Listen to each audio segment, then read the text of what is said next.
দুই চিকিৎসকের ওপর হামলার প্রতিবাদে এবং অভিযুক্তদের গ্রেফতারের দাবিতে চট্টগ্রামে ২৪ ঘণ্টা প্রাইভেট প্র্যাকটিস বন্ধ রেখেছেন চিকিৎসকেরা। সকাল ৬টা থেকে শুরু হওয়া এই কর্মসূচি চলবে আগামীকাল সকাল ৬টা পর্যন্ত। এ সময় প্রাইভেট প্র্যাকটিস বন্ধের পাশাপাশি হাসপাতালে নতুন রোগী ভর্তি এবং সেবা কার্যক্রম বন্ধ রাখা হচ্ছে। বিএমএ চট্টগ্রাম শাখার ডাকা এই কর্মসূচির ফলে ভোগান্তিতে পড়েছেন রোগী এবং তাদের স্বজনেরা। গত ১০ এপ্রিল চট্টগ্রামের পটিয়া জেনারেল হাসপাতালে এক রোগীকে চিকিৎসায় অবহেলার অভিযোগে চিকিৎসক রক্তিম দাসকে মারধর করেন স্বজনেরা।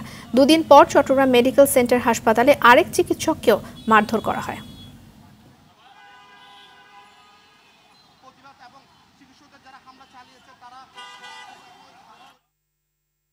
দর্শক, চট্টগ্রামে রয়েছেন সহকর্মী সাইফুল মাহমুদ, সরাসরি যুক্ত হচ্ছেন তিনি আমাদের সাথে।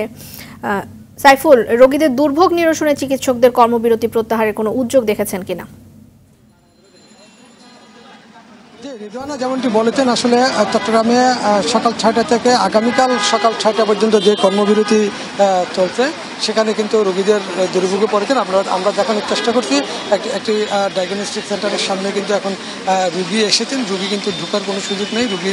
রুগীরা কিন্তু আসলে ঢোকার চেষ্টা করছেন, কোনোভাবে কিন্তু রুগী ঢুকতেছেন না। যেহেতু কর্মবিরতি চলছে, এই কর্মবিরতিতে কিন্তু আসলে কবে নাগাদ শেষ হবে সেটা বলা যাচ্ছে না। তবে বিএমএ যে ডাক্তার নেতা আছে তারা জানিয়েছেন আগামীকাল সকাল ৬টায় এটা শেষ হবে। তবে নতুন করে কোনো রুগী দেখা হচ্ছে না এবং সেক্ষেত্রে কোনোভাবে কোনো ধরনের পরীক্ষা নিরীক্ষা করাচ্ছে না। একজন রুগী কিন্তু বায়োপসি করানোর জন্য কিছু নিয়ে এসেছিল, এগুলি কিন্তু তাকে ভিতরে প্রবেশ করতে দেওয়া হচ্ছে না এবং জানিয়েছেন আগামীকালকে নেওয়া হবে। আজকে নতুন করে কাউকে কিন্তু ভিতরে প্রবেশ করতে দিচ্ছে না এবং সেই জন্য কিন্তু রুগীরা কিন্তু ভিড় করছেন এখন চট্টগ্রাম মেডিকেল কলেজ হাসপাতালের দিকে।